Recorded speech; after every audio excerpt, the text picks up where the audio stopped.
O programa a seguir pode conter descrições de extrema violência e não é recomendado para pessoas sensíveis.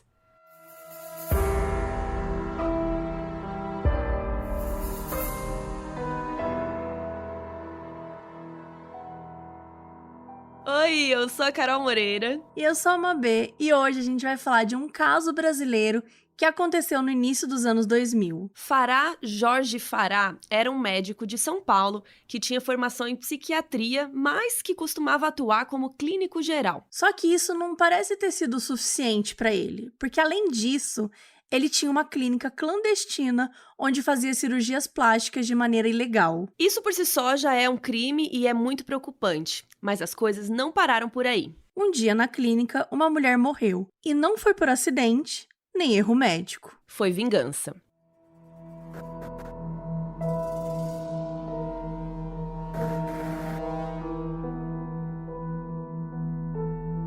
Fará Jorge Fará nasceu em 11 de março de 1949 e ele tinha ascendência libanesa. E não existe muita informação sobre a infância dele, então tudo que a gente sabe é que os pais dele eram muito religiosos e que ele cresceu em São Paulo mesmo. E aí quando virou adulto, ele foi fazer medicina e acabou virando um médico de sucesso. A formação dele era em psiquiatria, só que ele atuava em hospitais como clínico geral.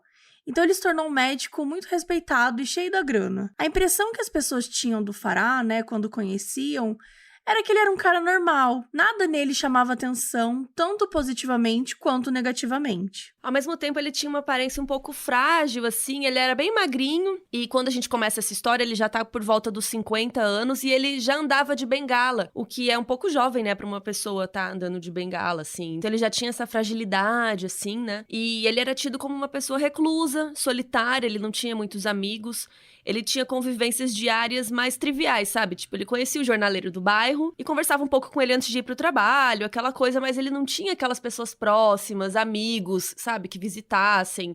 Tipo, ele não tinha um ciclo social muito desenvolvido. Ele frequentava a igreja adventista do sétimo dia e ele estava sempre tentando convencer os vizinhos, os parentes, para frequentar a igreja também. Ele dizia que era a melhor maneira de fugir da violência. E fora do trabalho, além dos hospitais que ele trabalhava como médico clínico, ele também tinha a própria clínica em Santana, que fica na zona norte de São Paulo. E só tinha uma outra pessoa trabalhando lá, que era a secretária. Então, assim, de profissional de saúde, só tinha ele mesmo. E lá ele fazia cirurgias plásticas e alguns outros procedimentos estéticos.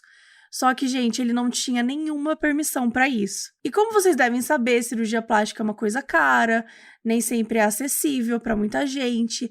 Então, o que ele fazia? Ele realizava os procedimentos por um preço mais barato e aí uma galera se consultar com ele.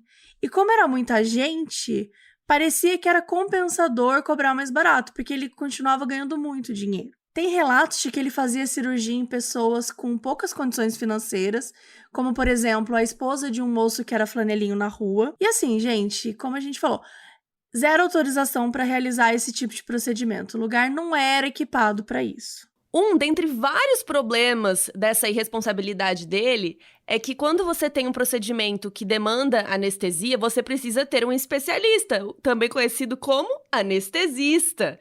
Só que o Fará não tinha ninguém, ele fazia tudo sozinho. Além disso, tinha a questão da irresponsabilidade sanitária, porque ia contra as normas do Ministério da Saúde e da Secretaria da Saúde, porque essas regras indicam que uma cirurgia que use anestesia geral ou uma cirurgia mais demorada não pode ser feita num consultório assim, tem que ser feita numa sala cirúrgica específica, tipo num hospital. Os equipamentos dele eram sujos, velhos, claramente ele não fazia manutenção, o lugar era super mal higienizado, obviamente facilitando o risco de infecções. Em alguns casos, quando o Fará fazia cirurgia, a área em questão onde ele estava operando acabava necrosando, para vocês verem o nível de como ele não tinha nenhum preparo para fazer aquilo ali. E ainda tem a infringência ética, porque ele não tinha certificado que permitisse fazer esse tipo de cirurgia, gente, ele era psiquiatra. Tem nada a ver, né? E pra piorar, se você ainda não achou ruim o suficiente, vai piorar, gente.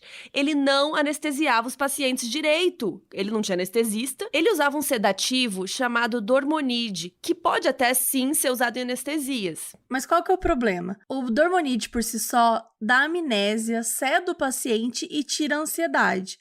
mas ele não produz analgesia, ou seja, ele não tira a dor da pessoa. Então, você poderia usar o Dormonide, só que você teria que usar algum anestésico junto. Mas o Dormonide sozinho não é suficiente, sabe? Pra anestesiar o paciente de maneira segura, da maneira correta que ele deveria fazer. E quem explica isso é o Dr. Irimar Poço, que é médico anestesista. E ele dá esse relato num episódio de investigação criminal sobre o Farah. E essa série, gente, tá disponível no Amazon Prime Video. E o que esse doutor falou também? Ele falou que o Dormonide em excesso pode ser perigoso, porque dá taquicardia e alteração na pressão arterial. Então não é só aumentar a dose dele pra ter mais efeito, sabe? Não dá pra fazer isso. Assim, não dá pra gente dizer de verdade se ele fazia isso de propósito, se ele só não se importava, se ele tava sabendo o que tava fazendo, enfim. Não tem muito como a gente saber isso. Mas a impressão que dá, por ele ser médico, é que ele deveria saber esse tipo de coisa. Mesmo que, né, ele não estivesse fazendo isso. Porque, gente, se você faz um negócio errado, em algum momento isso vai voltar pra você, né? Mas é isso, os pacientes, eles saíam de lá muito lesionados. E como eram pessoas de classe social mais baixa, elas não tinham, muitas vezes, acesso a hospitais mais caros. E talvez elas nem soubessem que o que elas estavam vivendo ali era errado, sabe? Elas meio que confiavam nele, mas nem tinham ideia de que, precisava ter um anestesista. Elas, enfim, eram leigas, porque, né, quando você vai numa clínica, num hospital, você espera que os produtos estejam limpos, né, os equipamentos estejam limpados, estejam higienizados, esteja tudo certinho. Não é você que vai fazer a conferência. Então era aquilo, apesar de ser clandestino e tal, era um médico e as pessoas estavam confiando. Nesse episódio sobre o Farah no programa Investigação Criminal, a gente ouve o relato anônimo de uma das vítimas. Uma coisa que ela conta é que a clínica realmente não tinha higiene alguma, era um lugar extremamente sujo, e ela contou que ele fazia todos os procedimentos sozinho. A secretária só aparecia de vez em quando para ajudar ele a vestir uma cinta ou dar um instrumento na mão dele, alguma coisa assim. Essa vítima em especial fez um procedimento na barriga, só que o pós-operatório foi bem complicado. Durante esse período de recuperação, ela ligava pra ele e dizia que ela estava passando mal. E o Farah fazia pouco caso. Ele falava, não, é assim mesmo, se preocupa não que já já melhora, viu? Gente, olha o absurdo. A vítima acreditava e ficava esperando. Só que nesse meio tempo, ela decidiu fazer uma outra cirurgia com ele. E dessa vez nos seios. Só que ficou péssimo. Ficou com uma prótese pra cima e outra pra baixo, completamente desregulado. E durante essa segunda cirurgia, o Farah ainda assediou ela. Quando ela estava sedada com aquele remédio, ele ficou no ouvido dela, dizendo umas coisas tipo namora comigo, ficava beijando ela em várias partes do corpo, super nojento, super absurdo. E uma hora o remédio parou de fazer efeito. Só que o problema é que, gente, ele não tinha terminado a cirurgia. Sério, parece que a gente tá contando um filme de terror, né? Sim, aqueles filmes que a pessoa acorda no meio da cirurgia. É, assim. Tipo assim, ele basicamente continuou fazendo o procedimento e a mulher lá morrendo de dor. Uma hora que ele tava finalizando uma parte do seio esquerdo, a vítima gritou de dor.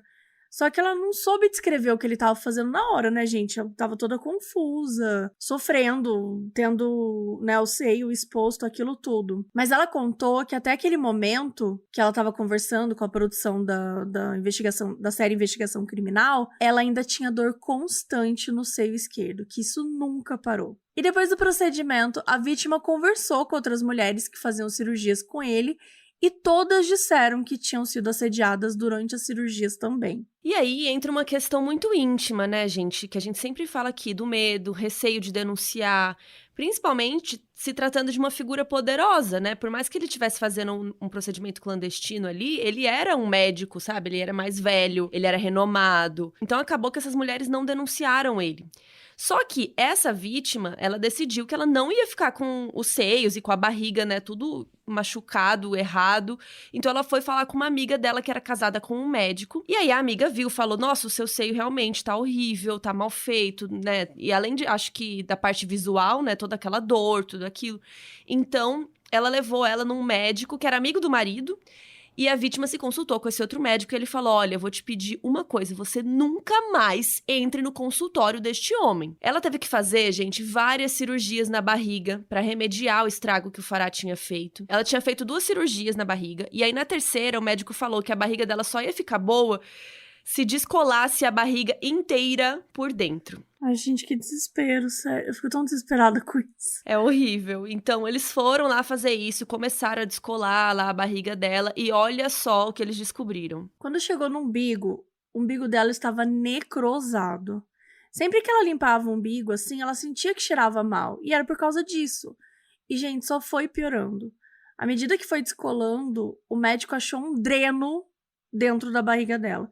E pra quem não sabe, o dreno é um tubo pequeno, né, que é inserido na pele em algumas cirurgias e ele serve para retirar líquidos em excesso, como sangue e pus. E muitas vezes o dreno fica no paciente no pós-operatório e é para ser retirado depois, assim, de 1 a 4 semanas.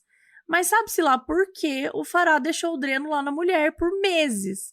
Ou ele esqueceu, ou então era para ser usado só na cirurgia, ele deixou cair dentro, assim, não dá para saber. De qualquer forma, não era pra aquilo tá lá. Depois da cirurgia, ela ligou pistola pro Farah e contou: olha, você deixou um dreno na minha barriga, meu umbigo tava necrosado, tal. E aí, o Farah começou a dizer que era culpa dela o dreno ter ficado na barriga. E ele ainda teve a pachorra, como diz a Mabê, a pachorra de dizer que tem gente que fica 8, 10 anos com dreno na barriga e não acontece nada. Eu socava este homem. Com o dreno. Eu pegava o dreno e socava ele com o dreno, desculpa. Ai, gente, que inferno. E aí, infelizmente, ficou por isso mesmo. O que acontece é que muitas dessas vítimas faziam esses procedimentos na surdina, então muitas não contavam pro marido, pra família, pra ninguém. Então elas não queriam se expor também. Às vezes elas preferiam deixar quieto, sabe? Tipo, já foi, vamos, né, deixa pra lá. Só que teve uma pessoa que não baixou a cabeça pro Farah. Uma mulher que não aceitou ficar com sequelas no seu corpo por causa da incompetência dele. O nome dela era Maria do Carmo e ela não fazia ideia da briga que ela estava comprando.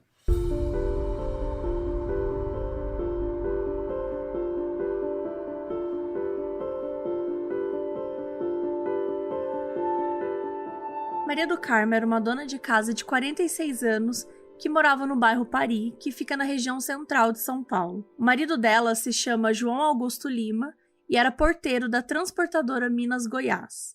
E ele passava o dia trabalhando enquanto ela cuidava da casa. A Maria conheceu o Farah por volta de 96, 97. Ela tinha um problema na virilha e o convênio dela encaminhou ela para uma consulta com o Farah, no hospital onde ele trabalhava. E ele fez uma cirurgia nela e resolveu o problema. Só que os dois continuaram em contato depois disso, e eles começaram a ter um caso. A Maria sempre falava do Farah pro marido, não sobre o caso em si, né, óbvio, mas como ele era um doutor gentil, como ele era inteligente, como ela gostava de consultar com ele e tal. E o Farah ia muito em uma igreja em Moema. E ele e a Maria começaram a se encontrar lá. Ela também começou a frequentar a clínica clandestina dele, só que era mais pra visitar ele mesmo. Só que chegou um momento que, seu amante é médico, né? Ela falou assim, será que eu não vou fazer um procedimento aqui? Ela falou assim, acho que talvez eu queria fazer uma lipoaspiração, um silicone nos peitos. E aí ela começou a ficar obcecada com isso. Ela falou, não, quero fazer isso, quero fazer isso. E ela começou a pedir o tempo inteiro, começou a ficar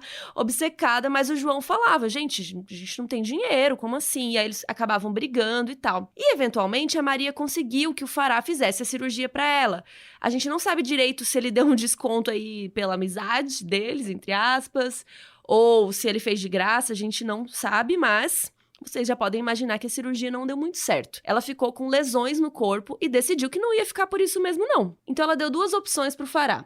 Ou ele encaminhava ela para um médico decente, que pudesse fazer reparos, ou ele pagava uma outra cirurgia com algum médico que ela escolhesse. Mas o Farah não gostou, porque ele achava que ele próprio podia fazer os reparos necessários. Algo que claramente ele não podia, né? Mas enfim. Óbvio que a Maria não confiava mais nele e não se sentia confortável para ser operada por ele de novo. Então, o Farah deixou ela pra lá, ficou esperando ela esquecer. Né? Ela não foi a primeira paciente a reclamar dele, nem ia ser a última, não acontecia nada. Vida que segue. Mas a Maria continuava ligando pra ele, ia atrás, ele ignorava, dizia que não podia falar naquele momento. E ele tava esperando ela se cansar e desistir. Mas a Maria não desistia.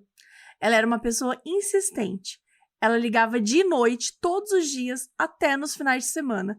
E ela não ia deixar aquilo passar de jeito nenhum. E como eles tinham uma relação mais pessoal, ela se sentia confortável, né, para avançar e fazer coisas que outros pacientes talvez não tivessem coragem. Então ela começou a ir na clínica para confrontá-lo diretamente. E nessas idas, ela conheceu outras pacientes dele que tinham passado pelos mesmos problemas. E aí, rapidamente, a Maria mobilizou essas pacientes e decidiu, gente, não vai ficar assim. Ela virou quase que uma líder desse grupo e como ela era dona de casa, ela tinha mais tempo livre para ficar todo dia ligando, indo na clínica, cobrar a posição do Farah. Assim, ela foi perfeita, né? Ela causou na vida dele. E agora, ela ligava e não cobrava mais só uma cirurgia para ela, né? Porque agora ela era líder de um grupo de pacientes revoltados.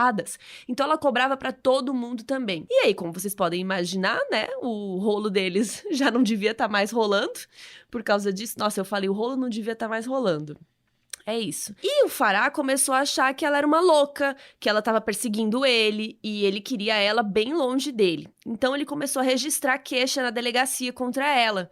E ele registrou 3 queixas, sendo a última de 18 de agosto de 2002. Mas a Maria não parava mesmo assim. Então, o Farah decidiu que ele precisava fazer algo a respeito.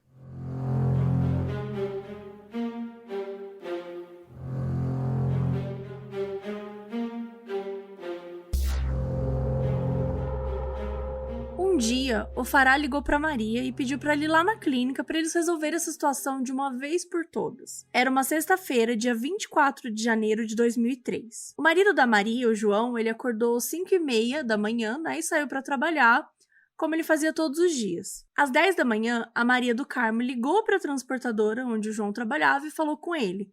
Disse que ela ia sair para fazer uns pagamentos e tal, e que de tarde ela ia numa clínica em Santana para fazer alguns exames médicos. E ela chegou na clínica do Farah só de noite.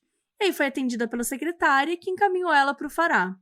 O Farah dispensou a secretária e ficaram só os dois na clínica. E, gente, o que aconteceu a partir daí é muito nebuloso. O que sabemos é que o Farah conseguiu deixar a Maria desacordada de alguma forma e que ele sedou ela com Dormonide e ela estava deitada na maca e ele começou a cortá-la. A gente não tem detalhes exatos do que ele fez, o que a gente sabe é que a Maria faleceu, e aí a gente não sabe muito bem se ela faleceu enquanto ele cortava ela, se ela faleceu antes, depois. Mais pra frente a gente vai explicar por quê, mas a gente não tem essa informação. O que a gente tem confirmado é que o Farah matou a Maria do Carmo e despedaçou ela, cortou o corpo dela em várias partes. É praticamente um esquartejamento, mas é diferente, foi um espostejamento. Qual a diferença? Basicamente, no esquartejamento, as partes são menores e os cortes mais organizados, entre aspas, do tipo, cortou a cabeça, cortou um braço, cortou uma perna. No espostejamento, tudo é um caos. São cortes feitos de maneira irregular, pedaços maiores, menores, não tem uma necessidade de cortar as articulações certinhas, sabe? Foi assim, o caos. Então o Farah fez isso com o corpo dela e depois começou a fazer várias coisas para dificultar o reconhecimento do corpo. A primeira coisa que ele fez foi desfigurar o rosto, a cabeça dela. Então ele fez uns cortes horríveis, cortes super apressados, assim, era o caos. Parecia que ele realmente não tinha se planejado, ele saiu cortando loucamente. Metade do rosto não tinha mais massa corpórea, tava tipo só estrutura óssea. E uma parte de um dos seios também. Tanto que as vértebras e as costelas já estavam à mostra. Ele também cortou as polpas digitais dos pés e das mãos. Polpas digitais é aquela parte onde tem a impressão digital, sabe? Que, enfim, acontece muito em filme da gente ver para não identificar a vítima, as coisas todas. Enfim, então ele fez isso, né, para que não fosse possível pegar as impressões digitais dela. Em seguida, ele arrastou o corpo dela até o banheiro da clínica e se livrou dos órgãos. Coração, rins, fígado, pulmão, baço, etc. E ele cortou esses órgãos em partes e foi dando descarga. Ele também drenou todo o sangue e tirou as vísceras. Então, assim, realmente só sobrou o corpo em si, sem quase nada dentro. E depois disso, ele distribuiu as partes do corpo em 5 sacos e ele colocou no porta-malas do carro. E aí, sabe o que ele fez? Nada, na dica de nada. Ele deixou os sacos no porta-malas e, gente, seguiu a vida. Deixou lá, sem saber o que fazer com eles. Isso tudo foi de noite, então ele tacou os sacos no carro e foi para casa normalmente.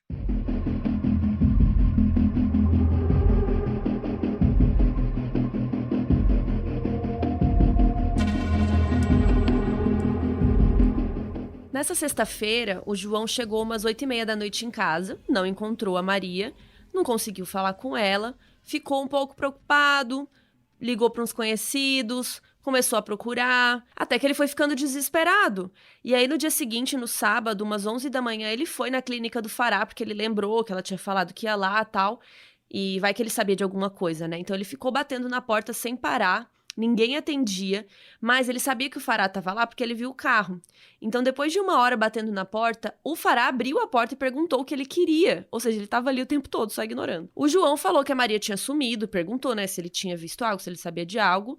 O Farah olhou meio assim, de uma maneira meio estranha, falou, não sei de nada, não. E João sentiu um cheiro muito forte de água sanitária. O Farah percebeu que ele estava estranhando o cheiro, daí ele fechou a porta e foi levando o João pro lado de fora. Disse que não sabia nada, mas que ia ajudar no que fosse possível e que se precisasse de ajuda era só falar com ele.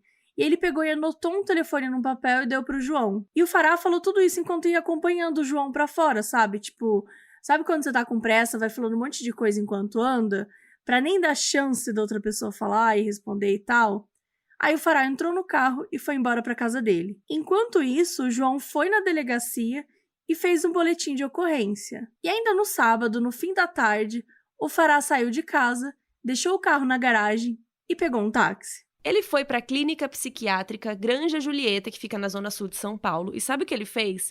Ele se internou. Inclusive, no episódio de investigação criminal, o delegado comenta que essa clínica psiquiátrica é famosa por já ter tido casos de outras pessoas notórias, assim, que fizeram alguma merda, fizeram algum crime e se internaram lá para meio que esperar a poeira baixar. É tipo, vou desativar o perfil por uns tempos, sabe? Apaga o Instagram. Apaga o Instagram e foge, só que da vida real. É. O Farah já estava em contato com um médico de lá que prescreveu um calmante pra ele. Então ele já estava tomando esse calmante desde antes do dia do crime. Aí no sábado o Farah foi lá, conversou com o médico e o médico achou que o remédio não estava sendo suficiente e que ele estava com uma grande possibilidade de cometer suicídio e por isso admitiu ele na clínica. No domingo, dia 25, o Farah foi visitado na clínica pela sobrinha dele, a Tânia Maria Omsi, que tinha 35 anos.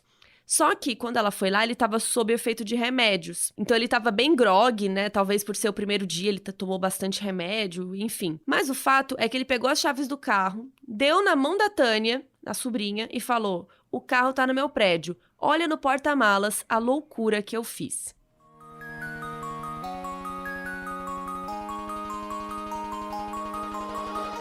E falando em voo... Que voo? O que você tá falando? A gente não tá falando de voo, a gente tá falando de chave de carro. Não, agora a gente tá. Ah, tá, você tá só puxando o assunto. Eu só tô assim, gente, tô tentando, entendeu? Ela faz o gancho dela. Porque eu vim falar de um livro chamado Em Queda, da T.J. Newman, que é a história do Bill, um piloto que ele tá num voo que, gente, ninguém quer estar. É verdade, porque é o seguinte, tem 143 passageiros a bordo e todo mundo tá indo pra Nova York. Quero. Até aí, tudo bem. Tá né? show. Quero. Só que 30 minutos antes, a família do piloto foi sequestrada, do Bill, né? E a exigência, gente, é básica.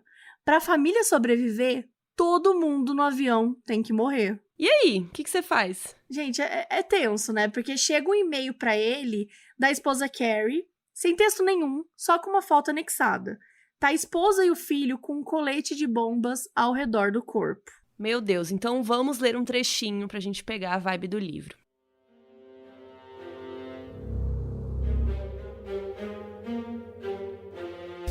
Veja, Bill, você provavelmente já entendeu o óbvio. Aqui está o resto. Ou você derruba o avião, ou eu vou matar a sua família. A mordaça de Carrie sufocou um som horrível, que era algo entre um gemido e um arquejo. Se contar a qualquer um, ele continuou, sua família morre.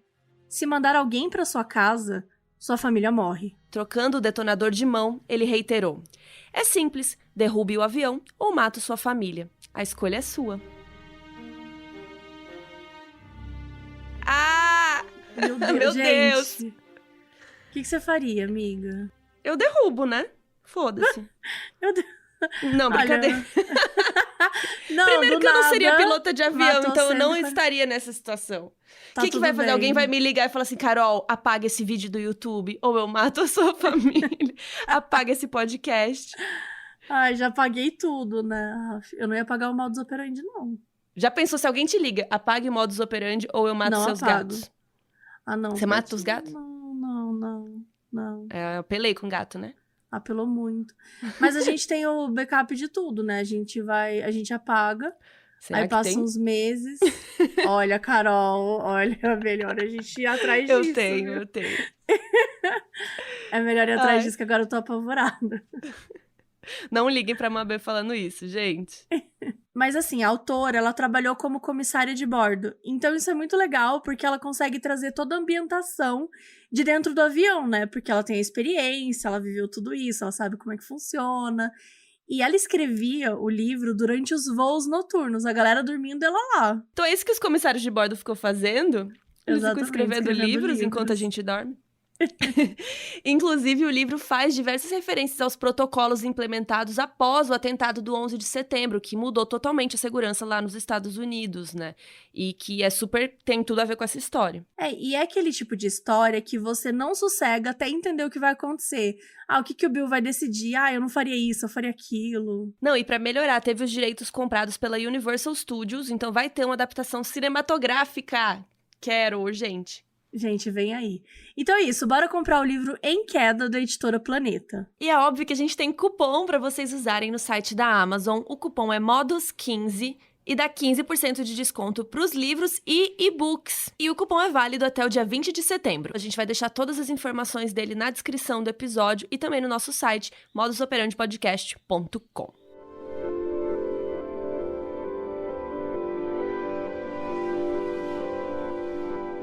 Mas tá, voltando pra nossa história aqui, Faralli deu as chaves pra Tânia e ela ficou receosa, né, gente? Imagina, falando, vai lá ver o que eu fiz. Ela pegou a chave e tal, foi até o prédio dele, que ficava na rua Salete, em Santana, e ele morava na cobertura. Só que quando a Tânia chegou na garagem, ela sentiu um cheiro muito forte de formol e de água sanitária no porta-malas. Só que ela tava ouvindo o modus operandi, bem nessa hora. Então, assim, é óbvio que ela não abriu o porta-malas, porque ela sabia que não se deve mexer em coisas que podem ser evidências importantes. Então, ela ouviu as nossas... Operander. Ela era um operander, ela ouviu as nossas dicas, então ela nem mexeu, nem chegou perto. Foi uma delegacia de polícia, contou a história toda e levou alguns policiais no prédio. Quando eles abriram o porta-malas, lá estavam 5 sacos cheios de restos mortais da Maria do Carmo. O delegado Ítalo Miranda Júnior foi o responsável pelo caso e imediatamente ele começou a tomar as providências, mandou a perícia analisar. Na madrugada de domingo para segunda, o delegado foi na clínica onde o Fará estava internado e já chegou chegando, queria prender ele. Mas quando ele chegou lá, a direção da clínica mostrou um atestado de que o Fará estava num tratamento de emergência, que ele não poderia ser interrompido, porque ele tinha alta possibilidade de atentar contra a própria vida. Então eles não podiam prendê-lo, mas podiam interrogá-lo. Pausa que eu não entendi nada, entendeu? Você é a polícia. Você é a fucking polícia. Você não pode prender o cara. Eu achei muito estranho isso. Se você não tá apto psicologicamente pra ser preso, você não Muito deveria menos estar pra ser interrogado. Exatamente. Você tá numa... Tudo bem, a gente já sabe aqui que ele cometeu o crime e tudo mais, mas pensa numa pessoa que tá internada numa clínica psiquiátrica. Também deveria ter um tipo de, né, sei lá, de tratamento melhor do que chegar, de repente, a polícia aí vai interrogar. Não é como se eles chegassem com um advogado, né? O cara já tá sendo interrogado ali, completamente despreparado também. Eu não sei, sabia? Eu tenho minhas dúvidas se a polícia poderia... Enfim, opiniões pessoais aqui, né? A gente não sabe, mas foi isso que aconteceu. Como que é? Eu não sei, só sei que foi assim. Então, rolou o depoimento, rolou o interrogatório, e o Fará ficou tentando se esquivar das perguntas, e começou a jogar a culpa na Maria. Ele disse que a Maria tentou atacar ele, mas quando perguntaram o motivo, ele dava uma resposta tipo, mas eu não lembro direito, a gente tava brigando. Perguntaram se a Maria tava armada, e o Fará ficava só respondendo, tipo, acho que na mesa da secretária tinha uma tesoura ou uma faca, não lembro muito bem, tava perto dela. Ele tava bem, sabe, confuso assim, sabe? Ele não sabia muito bem o que ele tava falando. E é isso, ficaram sem saber qual que foi esse contexto do primeiro golpe e eles começaram a analisar a possibilidade dele ter dado uma bengalada nela. Porque ele usava bengala, né? Só que o perito disse que não podia ser, porque teria que ser uma bengala bem pesada pra ela desmaiar, né? Em segundo lugar, ela teria que ter sinais de traumatismo craniano, e ela não tinha. Depois que os legistas fizeram um exame mais aprofundado no corpo, eles encontraram algumas perfurações. Então eles começaram a acreditar que o Fará teve um ataque de raiva, pegou o bisturi e começou a cortar, assim, aleatoriamente. E que teria sido justamente na parte do corpo, né? Porque ele tinha tentado desfigurar pra ninguém reconhecer ou então pra ninguém saber que era alguém da área da saúde que estava atacando aquele corpo. E o Farah ficou alegando legítima defesa, só que isso não colou com a polícia, porque os cortes que ele fez, por mais que estivessem todos meio caóticos, ainda era no estilo de médico. Ou seja, ele tinha que fazer aquilo de maneira racional, né? Porque ele tinha os conhecimentos. O que significava que ele talvez não tivesse num ataque de fúria, nem em um momento de insanidade, né? Ele teria plena consciência do que estava fazendo. Já que o Farah não estava colaborando muito, tudo dependia da perícia. Então a prioridade foi encontrar vestígios humanos, como sangue, material humano no carro, na clínica. Então foi o delegado lá na clínica com os peritos analisar tudo. Uma coisa que chocou muito a polícia e os legistas é que na sala onde ocorreu o crime, era uma sala assim super simples, só tinha uma maca e um sofá. Um sofá individual, tipo uma poltrona, assim. Não tinha nenhum outro tipo de aparelho médico, gente, não tinha nada. Pra vocês verem quão desequipada era a clínica. Os policiais analisaram os instrumentos cirúrgicos, só que tinha uma mistura de vestígios de sangue, porque ele usava em vários pacientes. Pra vocês verem, os instrumentos cirúrgicos tinham sangue de tanto. Ai, que nojo, sabe? Imagina a higienização desses objetos. Na verdade, imagina a não higienização desses objetos todos. Meu Cristo. Não, bizarro, bizarro. E assim, é importante tentar vincular os instrumentos que ele estava usando ao tipo de morte. Então, por exemplo, se foi espostejamento, quais desses instrumentos aqui que combinam com os cortes? Qual que poderia ter sido a arma do crime? Porque como a gente comentou aqui, o cara não estava ajudando. Então, a perícia precisava entender ainda. Eles não tinham uma explicação certa, sabe? De como ela tinha sido assassinada, em que momento. Então, eles estavam tentando recriar, né? Com base nos vestígios, com base nos instrumentos que eles viam. Assim, era meio que um grande quebra-cabeça, assim. Bem difícil, inclusive. Isso é uma das cenas de crime que a gente já trabalhou, que é bem complexa, né? Tanto que a gente fala aqui que o caso é todo confuso.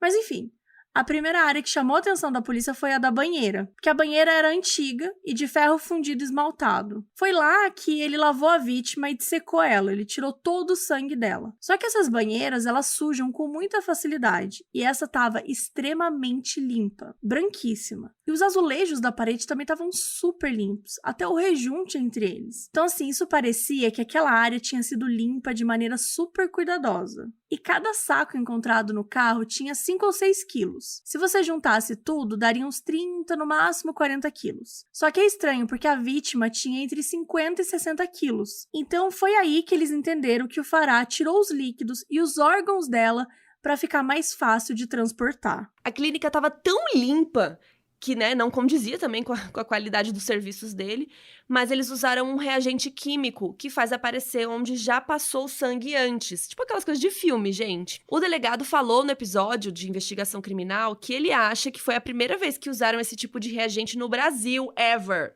Muito chique. Aí, quando eles aplicaram o troço, o que chocou eles é que a maioria dos vestígios de sangue não estava no chão, minha gente. Estava no teto da clínica. E o que isso significava? Que muito provavelmente o Farah começou a cortar a Maria enquanto ela estava viva.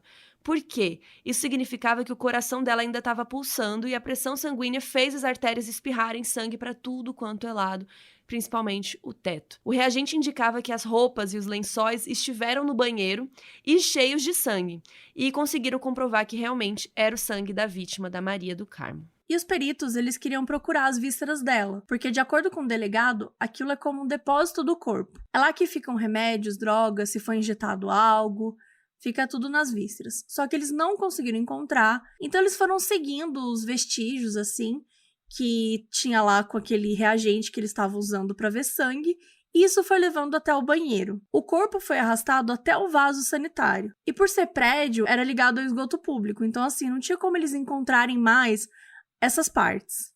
E foi daí que eles perceberam que o Farah foi cortando os órgãos e dando descarga neles um a um. Então, assim, não tinha sangue da vítima para examinar, eles não podiam fazer teste que comprovasse que ela foi sedada. Mas o cadáver tinha um pouquinho de urina. Um dos legistas que apareceu na investigação criminal disse que muito provavelmente na hora que ela estava sendo cortada, como ela estava viva, ela ficou, sei lá, nervosa, urinou. Então a perícia achou um pouquinho de urina e colocada num potinho assim, era tipo 1,5 cm.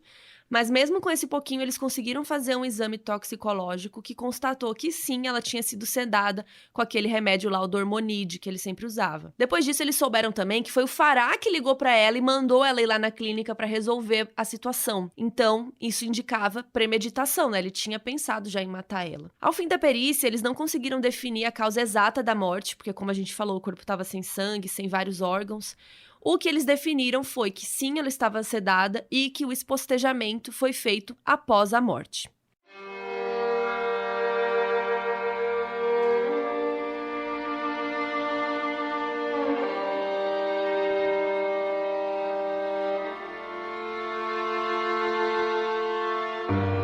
Só que uma coisa inquietou a perícia.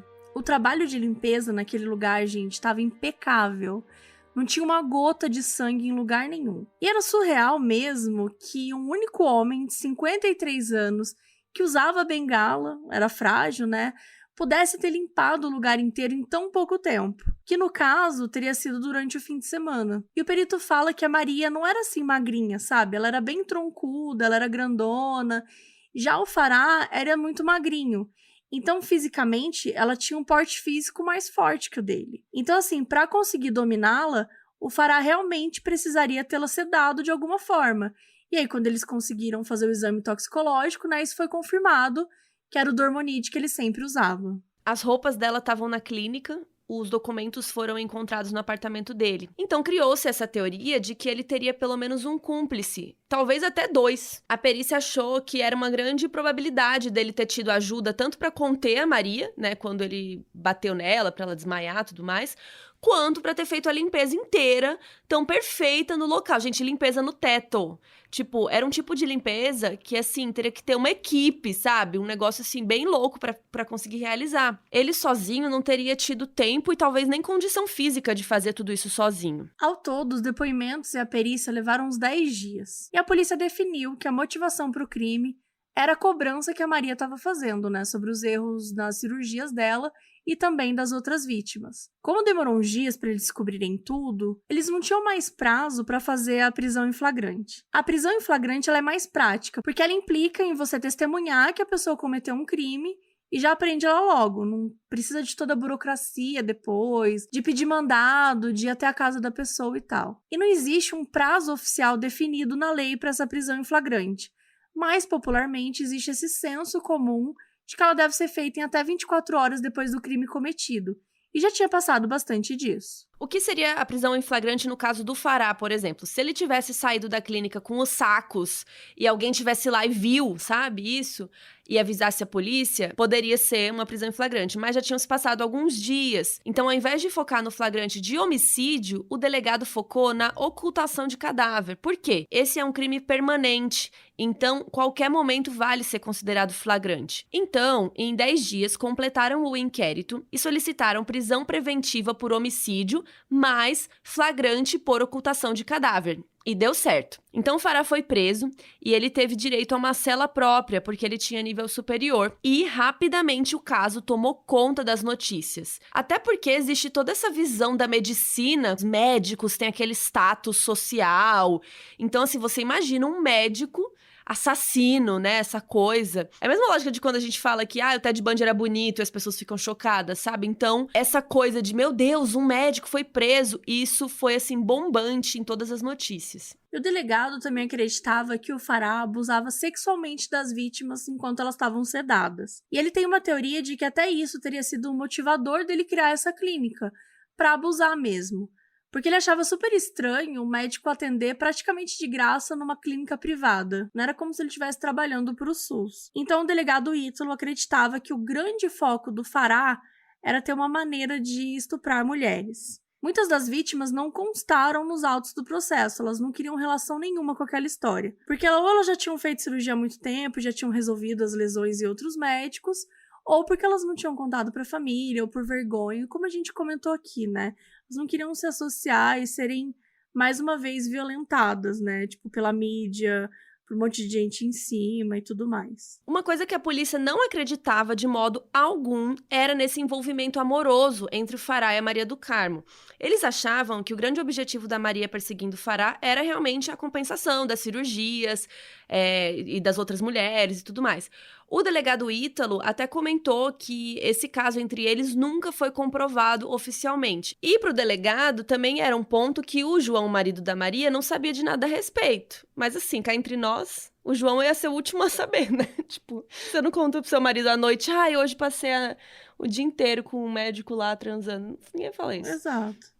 Enfim, mas a polícia achava que o Farah tinha inventado tudo aquilo pra ver se melhorava um pouco a história dele, sabe? Pra não ficar tão feio, não sei. Só que essas duas versões iam se chocar no momento que todos estavam aguardando: o julgamento.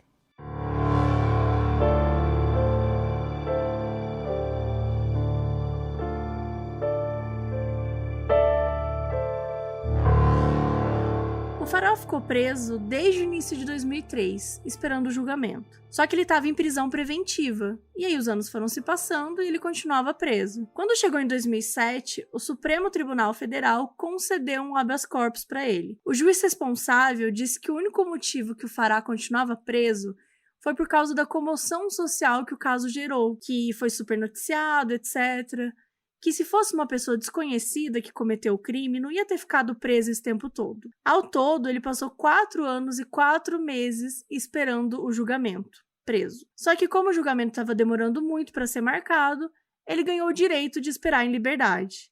E aí foi só ele sair da prisão que a galera começou a agilizar as coisas para poder realizar o julgamento. Por fim, acabou acontecendo o julgamento em abril de 2008, quase um ano depois dele ser liberto.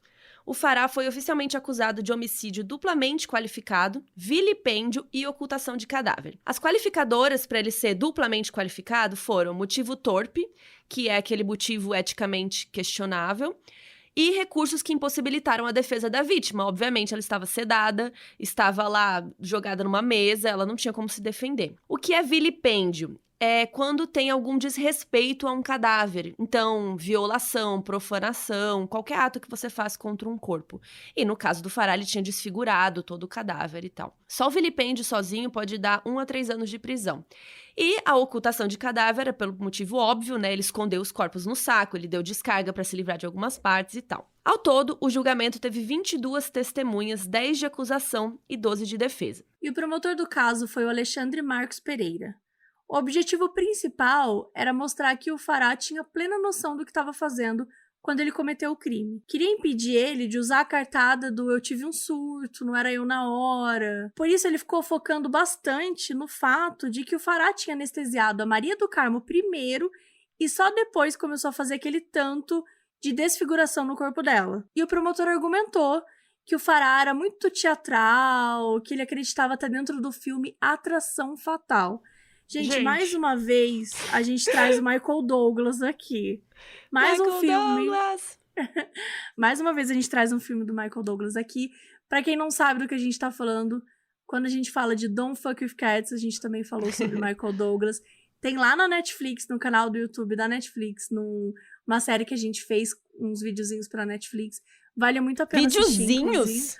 Videozinhos? Tá, por favor, não, né? Falei, nos respeita. Foi errado, eu vou respeitar. A gente fez 6 episódios. Audiovisuais incríveis. A gente se jogou pra montar os roteiros, pra montar as cenas, pra montar tudo e fazer as edições, enfim. São vídeos muito legais mesmo, então a gente faz um tempinho que a gente não fala sobre isso, né? Então você acabou de conhecer a gente também. Acho que é uma boa oportunidade para falar sobre o projeto. E o nosso projeto chama Além do Crime. Então, assim, entra lá e vai conferir. Mas bora pro Michael Douglas daqui. O que é esse filme Atração Fatal? É um filme dos anos 80 que é protagonizado pelo Michael Douglas. E ele interpreta um advogado que é casado e com filhos. E aí, um dia, ele faz sexo com uma personagem que é interpretada pela Glenn Close. Que era só pra ser, assim, um lance, sabe? Só que ela fica obcecada com ele, começa a persegui-lo, assim, pra tudo quanto é lado, e até coloca a família dele em risco. E pro promotor, o Farah achava que ele estava vivendo a história desse filme, que a Maria do Carmo era uma maluca obsessiva que ficava perseguindo e ameaçando ele e a família. Gente, a acusação até exibiu o filme pro júri, como forma de, supostamente, eles poderem entender a narrativa fantasiosa que o Fará tava criando. Gente, assim, Gente, sério. nada contra o promotor Alexandre, tá? Mas eu achei bizarro isso. Achei Foi um bem pouco nada a ver. estranhinho. Não, eu entendo ele falar que ele achava que ela estava perseguindo, mas, tipo, o que isso tem a ver com o filme, sabe? Não entendi, não É que às estava lá, vezes, não fui às vezes jurada. mostrar o filme causa uma comoção, né, visual, assim. É, sei lá. É estranho. Eu não fui jurada desse caso, então não sei como foi essa apresentação. Mas enfim, vamos falar das testemunhas. Para mostrar que o Fará não tinha problema psicológico nenhum, o promotor levou a psicóloga Hilda Morana, que tinha aplicado o teste de Rorschach no Fará, que foi, inclusive, esse teste um dos temas principais do nosso FAQ 9, que lá eu expliquei tudinho como funciona o teste de Rorschach. Para quem quiser saber mais detalhes, a gente vai deixar linkado aqui também. Resumindo, é um teste que você mostra alguns desenhos de tinta manchada pro paciente, e aí a pessoa fala o que ela vê naquele desenho, e aí a psicóloga vai lá e tenta interpretar, né, o que a pessoa tem, como que ela tá psicologicamente. E a Hilda tinha aplicado esse teste no Fará, e ela falou exatamente o seguinte, abre aspas, não é um psicopata, não é um perverso, não reincidiria no crime nem nada. Ele é um descontroladinho para questões emocionais. Fecha aspas. Doutora Hilda falou isso, tá?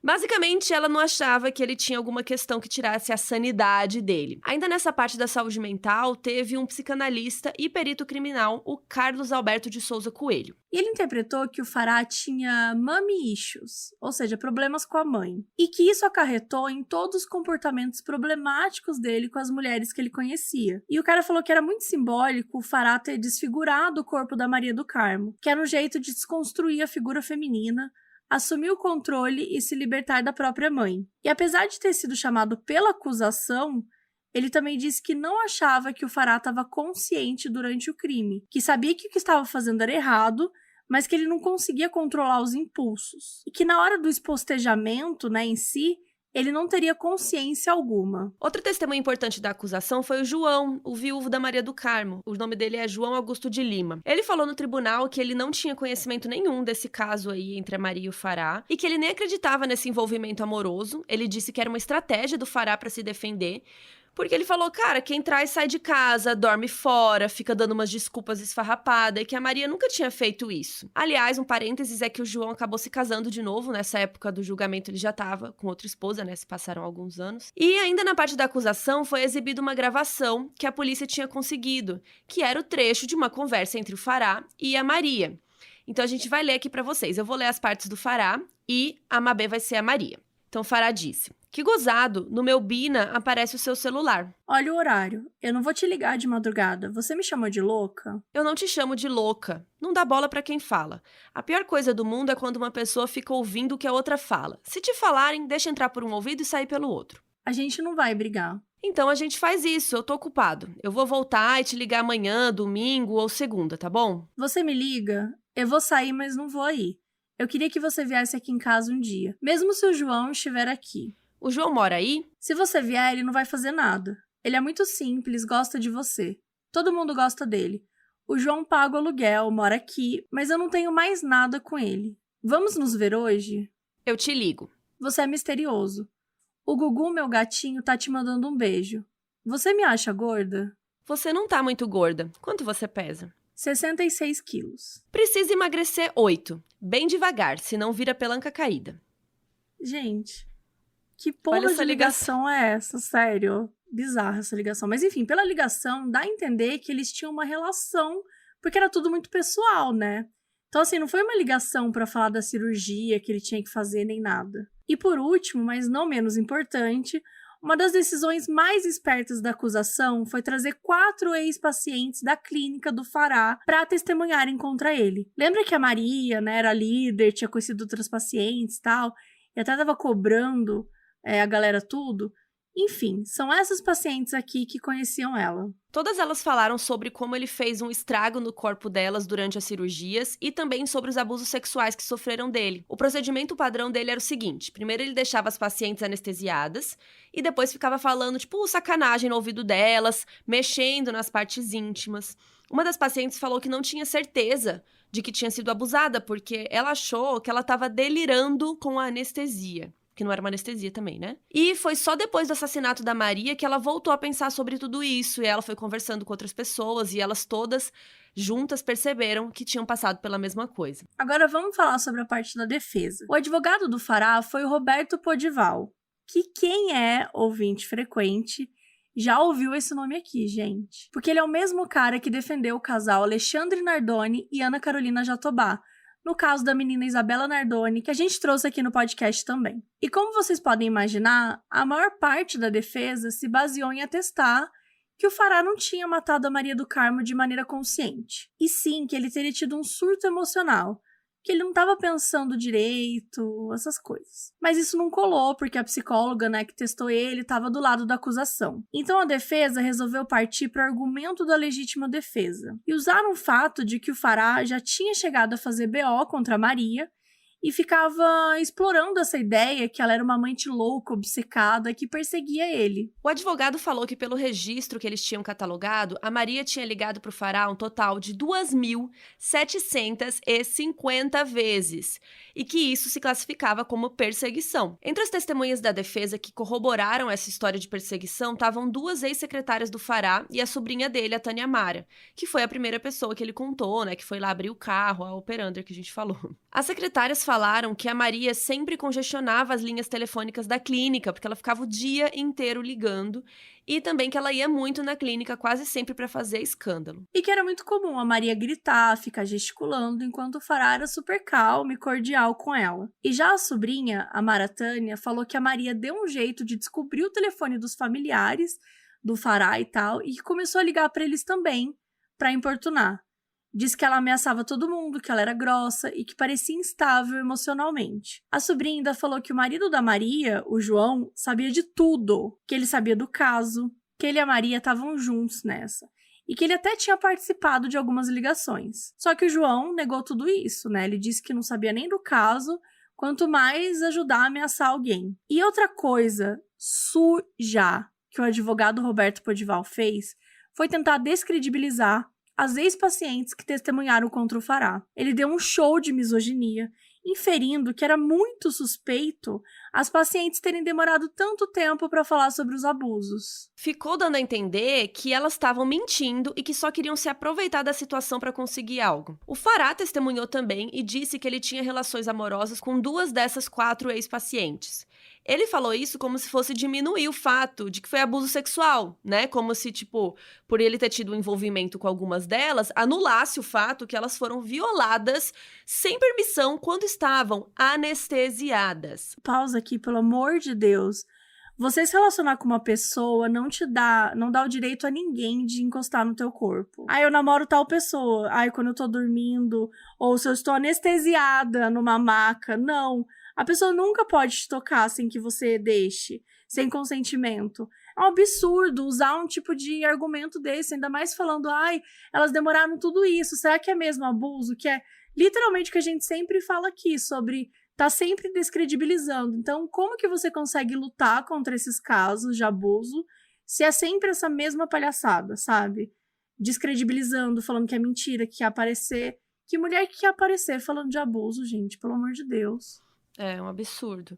Sobre o dia do crime, o Farah disse que ele não se lembrava de muita coisa, disse que estava muito angustiado porque a Maria estava perseguindo ele, inclusive que ela tinha ameaçado os pais dele de morte. Falou que no dia que ela foi na clínica, os dois brigaram e a Maria pegou uma faca para tentar agredi-lo e aí ele tentou se defender com a bengala. Ela teria começado a xingar ele e os dois teriam se atracado fisicamente, e aí ele disse que conseguiu tirar a faca dela. E durante a briga, ela bateu a cabeça na parede.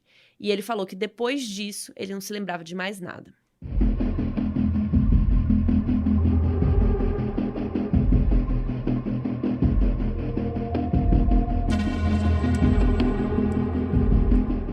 Depois de ouvirem os argumentos de defesa e acusação e todos os testemunhos, o júri finalmente se reuniu para votar. Os 7 jurados receberam 25 quesitos para serem respondidos, sendo 17 deles em relação ao homicídio duplamente qualificado e 8 relacionados à ocultação de cadáver. E a decisão foi unânime em 24 dos 25 quesitos. Só em um deles que não foi unânime, mas ainda assim, né, gente? A maioria votou na mesma coisa. Então, o Farah Jorge Farah foi declarado culpado de todas as acusações e condenado a 13 anos de prisão. Além disso, pelo agravante do espostejamento, ele recebeu 10 dias de multa, sendo que cada dia ele ia pagar o equivalente a meio salário mínimo. Só que a gente tem um pequeno plot twist nessa história. Ele não foi preso. Lembram do habeas corpus que foi dado para ele no ano anterior? Pois é, esse habeas corpus dava o direito dele recorrer em liberdade. Como ele já estava respondendo o processo em liberdade, ele também tinha o direito de, recorrer em liberdade. Ele tinha, por causa desse papel aí, de ser habeas corpus. Então, ao invés do Farah ser preso direto, os advogados dele ainda tinham a chance de recorrer. E aí ele ia poder esperar livre, só iria preso se o recurso não desse certo. Detalhe que é possível fazer mais de um recurso, dependendo do caso. Então, ele só poderia ser preso depois que os advogados esgotassem todos os tipos de recurso. E o motivo que a defesa alegou para recorrer foi que o veredito não levou em conta que o Farah seria semi-inimputável. Como assim? Uma pessoa inimputável é uma que não pode ser punida por algo que ela não tem controle, né? Por algo que ela não tinha controle na situação. Ou seja, se uma pessoa tem algum transtorno mental e acaba cometendo um crime, muitas vezes é considerado que não foi culpa dela, entre muitas aspas, tá? Porque ela não estaria sob o controle das próprias ações. É óbvio que tem um tipo de punição diferente para quem é inimputável, tá, gente? A gente vai falar mais disso no livro do Modus Operandi também. Geralmente essas pessoas vão para algum hospital psiquiátrico, não é porque elas saem livres, tá? É só diferente, como a lei julga. E a equipe do Farah queria que ele fosse reconhecido como semi-inimputável.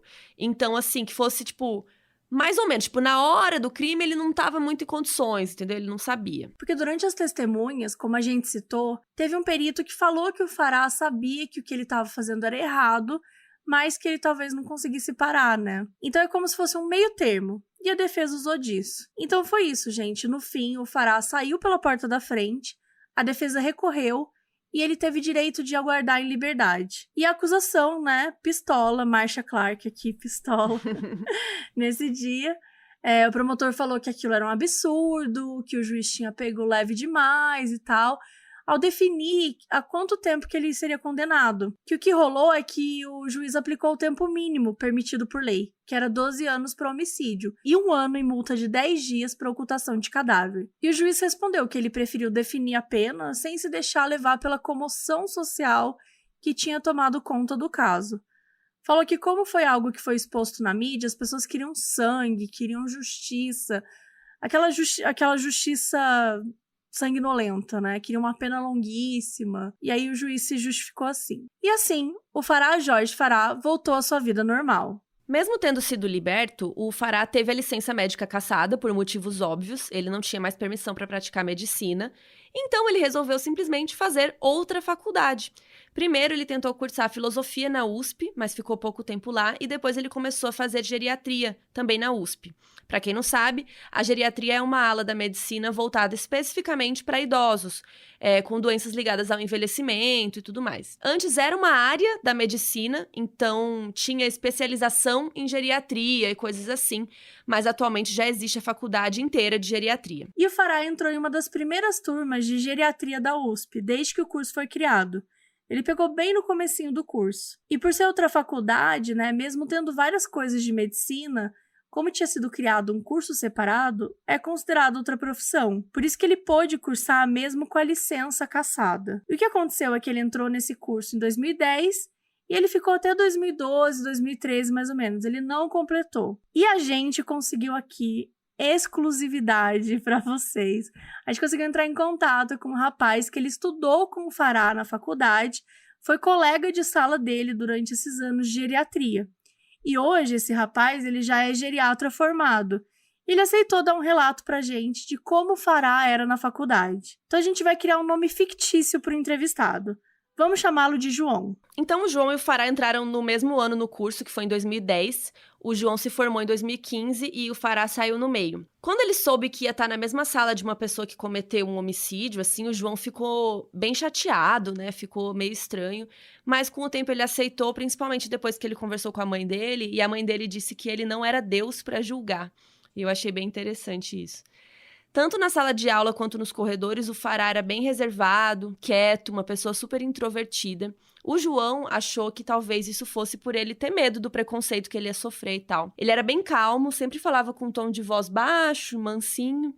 Inclusive, o João disse que se a pessoa só conhecesse ele pela aparência, assim, nunca acharia que ele cometeu um crime, porque ele era, sabe, quieto, solitário, sozinho, ali, né? Ele só puxava assunto se a pessoa fosse até ele pra conversar, sabe?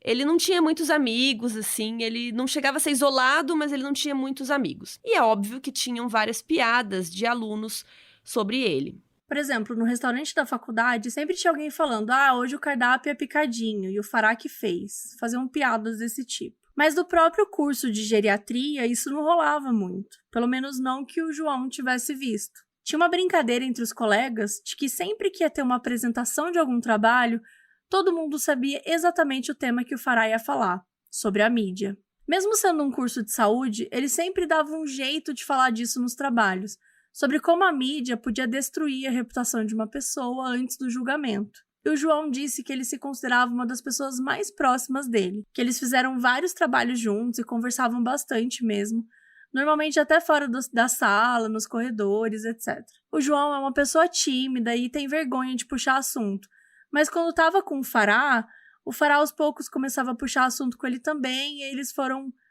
se conhecendo mais. A gente perguntou se o Fará teve algum comportamento estranho ou agia de alguma coisa estranha, diferente.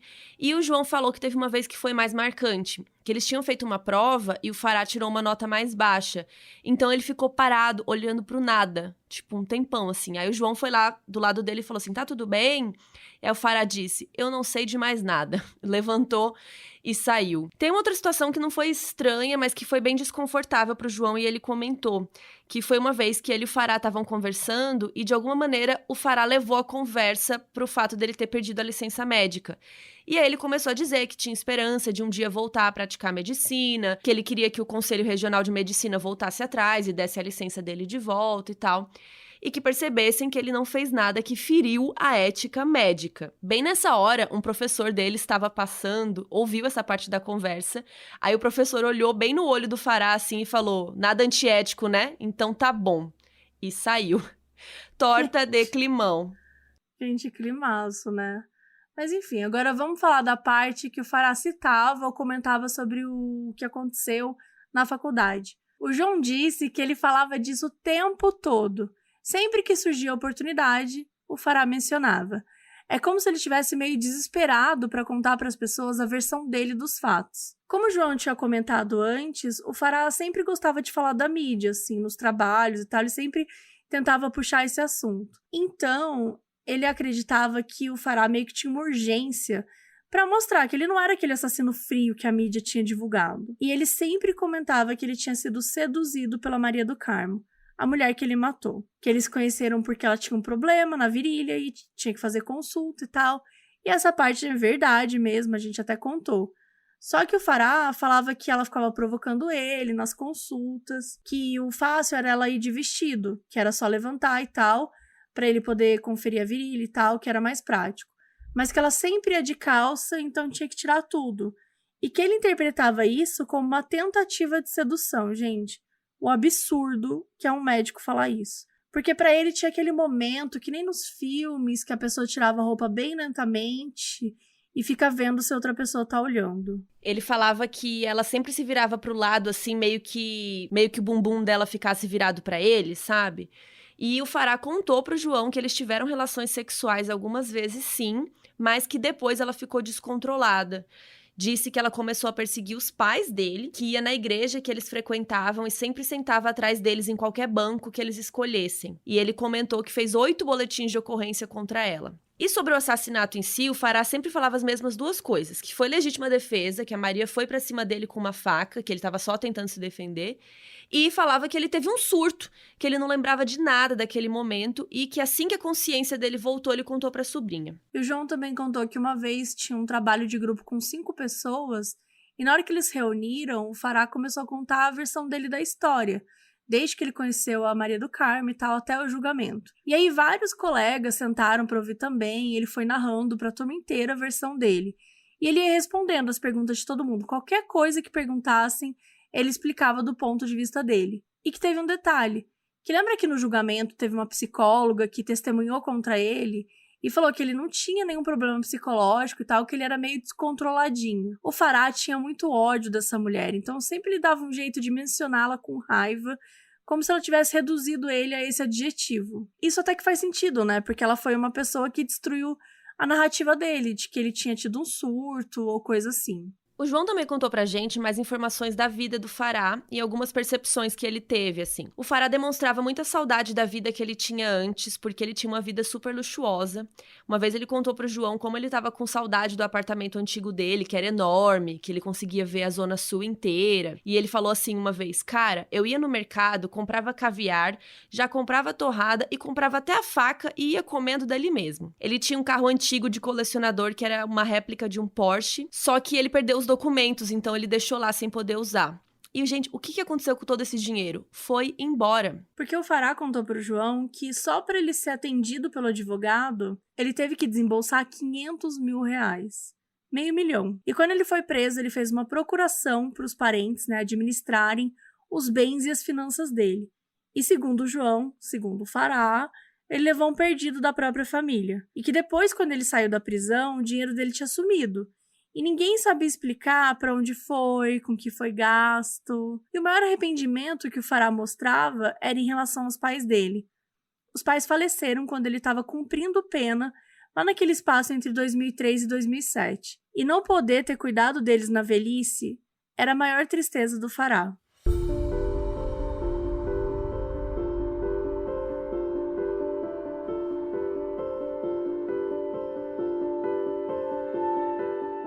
Em 2013, o Farah deu uma entrevista para a revista Isto É, em que contou mais de como estava sendo a vida dele 10 anos após o crime. Ele estava com 64 anos na época. Ele ainda estava cursando geriatria, então deve ter sido um pouquinho antes dele sair. Desde que ele foi liberto do presídio em 2007, ele passou a morar num pequeno sobrado que pertence à família dele, que fica na Vila Mariana, na Zona Sul. Ele deixava um papel colorido do lado da lâmpada do teto, assim, para criar dois ambientes diferentes, um com a iluminação mais clara e outro com a iluminação mais escura. O Farah contou que fazia anos que ele não ia na Zona Norte, onde ele morava antes, onde era a clínica, e que ele queria se distanciar dessas lembranças. Lembra que ele deixou os restos mortais num carro dele? Pois então, depois, o Farah parou de usar o carro. Na época da entrevista, ele contou que se acostumou a locomover a pé ou só de metrô. E ele continuava usando a bengala. Ele foi diagnosticado com câncer próximo à coluna vertebral e a hérnia que aperta algumas vértebras. E ele estava bem próximo de fazer uma cirurgia disso, para tratar isso, né, quando ele deu essa entrevista. O Farah contou que escolheu continuar num curso de saúde porque ele é apaixonado pela ciência, mas que ele recebia vários olhares, piadas de mau gosto na faculdade. Inclusive, ele cita um que até o João comentou pra gente, né? Inclusive, obrigada, João, por ter, enfim, conversado com a gente, contado um pouco. Acho que foi importante para trazer um pouco dessa pessoa tão misteriosa, né? Que a gente não tinha tantas informações assim. Mas foi importante as infos que o João trouxe. Mas, enfim, essa foi uma delas, né? De que ele até citou nessa entrevista, falando que eles faziam piadas, que no restaurante ia ter picadinho naquele dia e coisas assim. E aí o Farah falou que qualquer lugar que ele fosse, as pessoas reconheciam ele. E ele costumava muito almoçar nessa época num restaurante árabe que ficava perto do sobradinho que ele morava. E sempre olhavam feio pra ele lá. E por conta disso, ele acabou ficando cada vez mais uma pessoa bem reclusa. E ele falou: há 10 anos eu estou casmurro. Vez ou outra saio com uma amiga antiga pra jantar ou visito minha irmã aos domingos. Quase ninguém me telefona. Vive isolado, desde aquela noite em que tudo virou breu. O Farah contou que, desde que ele foi libertado, ele já estudou filosofia, gerontologia e direito, mas que ele sempre acabava trancando as matrículas por falta de dinheiro. Porque, como a gente falou aqui também, ele perdeu a grana toda, né? Então, a família dele ficava auxiliando ele. Na época da matéria, ele chegou a ser aprovado para um estágio de advocacia, mas para ir para lá, ele tinha que voltar para o curso de direito, então não tinha como. E por fim, ele contou sobre a rotina dele, que 7h30 da noite ele já estava deitado, vendo TV ou lendo, e que acordava junto com o nascer do sol. E também falou que gostava de assistir desenho animado, tipo a Pantera Cor-de-Rosa, e que todo domingo ele ia à igreja adventista do 7º dia. Em novembro de 2013, o julgamento dele foi anulado. Lembram que os advogados recorreram ao veredito e que ele ficou aguardando em liberdade? Pois é, isso foi em 2007. Só em 2013 foi tomada uma decisão a respeito. O júri foi anulado e ficou definido que ele teria um novo julgamento, que foi marcado para maio de 2014 e que aconteceu no plenário 10 do Fórum Criminal da Barra Funda, onde eu frequento, onde eu também sou jurada. O julgamento começou na segunda-feira, dia 12 de maio de 2014. Ao todo, 16 testemunhas foram ouvidas, 8 de acusação e 8 de defesa. E a primeira testemunha foi da acusação, o psiquiatra Ichiro Shirikawa. Ele foi uma testemunha-chave pelo seguinte motivo. A defesa queria que o Farah fosse considerado semi-inimputável, né, como a gente falou. Então, seria essa ideia de que ele não estava totalmente ciente de suas ações na hora do crime e não poderia ter essa punição tão grave. Eles estavam alegando que o Farah estava em estado crepuscular, que é um estado de estreitamento no campo da consciência que faz com que a pessoa não possa responder completamente por suas ações. A defesa disse que ele ficou assim depois de ter tido uma crise epiléptica e ficou nesse estado por 12 horas. E aí a acusação trouxe esse psiquiatra, o Dr. Ichiro, para rebater isso. No testemunho dele, ele disse que existe sim esse negócio de estado crepuscular aí e explicou como funciona. Mas ele disse que isso chega a durar, assim, 30 minutos, não 12 horas. Então, mesmo que o Farah tivesse matado a Maria durante esse estado aí, ele ainda teria feito o expostejamento fora do estado, porque, né, claramente levou mais que 30 minutos. E a segunda testemunha de acusação foi um outro médico, que falou que o Farah tinha uma conduta histriônica. E o que é isso? Basicamente, o Farah tende a demonstrar os valores ou sentimentos dele de uma forma desproporcional e até meio dramatizada. Lembra que a gente comentou antes que falaram que ele era meio teatral? Então era o seguinte, ele achava que a Maria merecia ser punida, né, por perseguir ele, só que ele pune ela de uma maneira desproporcional, que é matando ela da forma como ele fez. E no primeiro dia também teve testemunho de algumas vítimas que foram abusadas por ele, que falaram as coisas que a gente já comentou aqui. No segundo dia, que foi na terça-feira, 13 de maio de 2014, terminaram de ouvir as outras testemunhas de acusação, que incluíam o delegado Ítalo, né, que foi responsável pelo caso, e o viúvo da Maria do Carmo, o João, gente.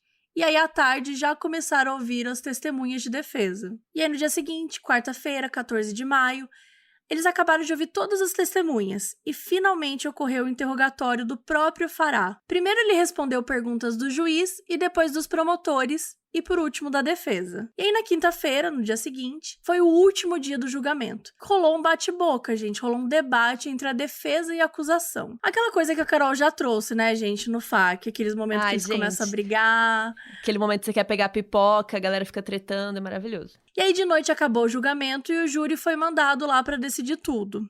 E na madrugada do dia 15 para o dia 16, foi dado o veredito. Farah Jorge Farah foi culpado pelo crime de homicídio duplamente qualificado por motivo torpe e recurso que impossibilitou a defesa da vítima. E dessa vez ele foi condenado a 16 anos, bem mais tempo que anterior, né, que ele tinha pego 13 anos. E os advogados dele recorreram de novo e mais uma vez foi permitido que o Farah aguardasse em liberdade.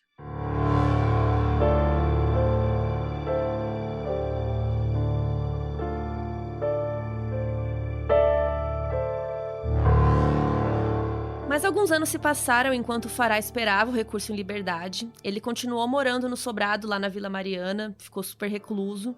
E em setembro de 2017, mais de 3 anos depois do segundo julgamento, ele já estava com 68 anos. E em 21 de setembro, depois de anos desses trâmites na Justiça, o Superior Tribunal de Justiça definiu que o Farah deveria cumprir 14 anos e 8 meses de prisão, sim, começando naquele instante. Sendo que ele já tinha cumprido 4 anos enquanto ele esperava o julgamento, então ele teria que cumprir pelo menos mais 1 ano do regime fechado, né, para poder pedir condicional ou pedir o regime semiaberto, aquela coisa. Depois dessa decisão, não tinha nenhum outro recurso que a defesa pudesse fazer. ele ia ter que ir para o presídio. No dia 22 de setembro, a polícia foi até a casa dele para prendê-lo. Quando chegaram, eles buzinaram e nada dele atender a porta. Como eles estavam com a ordem de prisão e tudo, chamaram o chaveiro para, conseguir abrir e entrar. Mas quando finalmente eles conseguiram entrar, eles encontraram o Farah morto. Ele tirou a própria vida para não ter que ir preso. Ele estava deitado na cama com um corte profundo na perna. O legista acredita que ele se furou com um bisturi em algum lugar estratégico que ele sabia que ia resultar em muita perda de sangue. E antes de morrer, o Farah criou tipo um clima na casa. Ele tinha colocado uma música fúnebre ao fundo. Os policiais disseram que parecia um filme de terror. Além disso, os policiais acharam estranho que ele estava usando roupas que eles consideraram femininas. Que hoje em dia a gente sabe que roupa não tem gênero, né, gente? Mas enfim. E perceberam durante a autópsia que o Farah tinha injetado silicone nos seios e nas nádegas. Então, isso, junto com as roupas que ele estava usando, criou-se essa teoria de que talvez ele fosse uma pessoa transgênero. Alguns vizinhos deram relatos e todos disseram que nas últimas semanas ele estava usando regatas, sutiãs femininos, quando ele ia jogar o lixo fora, e que o comportamento dele estava diferente, que ele estava andando como uma mulher, né? Tipo, trejeitos socialmente associados ao gênero feminino e tal. E aí, lembram que a gente conversou com o João, entre aspas, né? Que foi colega dele na faculdade? Então, a gente perguntou sobre isso também. Se o Farah deu algum tipo de sinal, se ele comentou algo sobre gênero e tal, mas o João falou que o Farah nunca tinha comentado nada a respeito. Mas que nos últimos meses, antes de sair do curso, o Farah estava usando fralda, que ele falava que era para incontinência e tal, incontinência urinária, né? Porque ele estava enfrentando câncer. Isso bate com a entrevista que o Farah deu na mesma época para Isto É, que ele contava que ele estava tratando um câncer. E o João falou que a fralda deixava o Farah com o glúteo mais avantajado e redondo, né? Por assim dizer. E que hoje em dia, depois de saber sobre essas coisas, o João até comenta, assim, que será que isso não... usar essa fralda daquela forma já não fosse um teste para ver como ele ia se sentir com alguma mudança física, enfim. São só suposições, né, gente? Não tem como a gente saber. E várias perguntas ficam no ar, né? Se ele e a Maria do Carmo realmente tiveram um caso, se ele teve algum cúmplice para limpar a clínica e quais as questões que cercavam a sua identidade de gênero. E no fim, Farah Jorge Farah morreu do mesmo jeito que viveu, envolto em mistérios.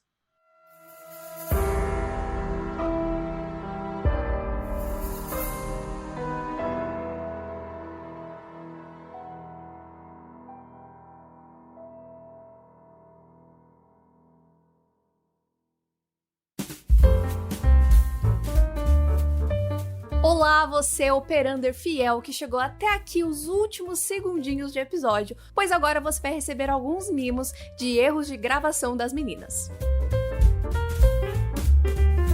E uma das